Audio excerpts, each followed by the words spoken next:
বন্ধুরা কমেন্ট করবে কে কে তাল ফুলুরি খেতে ভালোবাসো। থালাটা দেখা, এইরকম লাল লাল মচমচে করে ভেজেছি বন্ধুরা তাল ফুলুরি।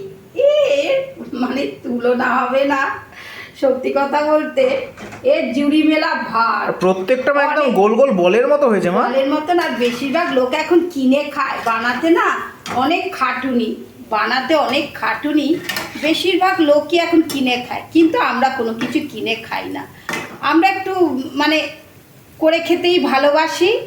হ্যাঁ, খাটনি হবে বছরে একবার একটা আসলে ব্যাপারটা হলো জিনিস খাবো। এই আসলে ব্যাপারটা হলো বেশিরভাগ মানুষ এখন বানাতে জানে না, বানাতে জানে না বা প্রসেস জানে না। প্রসেস জানে, খাটুনি আছে ওর জন্য করবে না। এই 100 টাকার তাল ফুলুরি নিয়ে আসবে, ব্যাস নিয়ে এলো, খাওয়া হয়ে গেল, মিটে গেল। দারুণ লোভনীয় দেখতে হচ্ছে কিন্তু মা, একবার মানে ডুবো তেলে ভাজছো, ওফ দারুণ। দারুণ।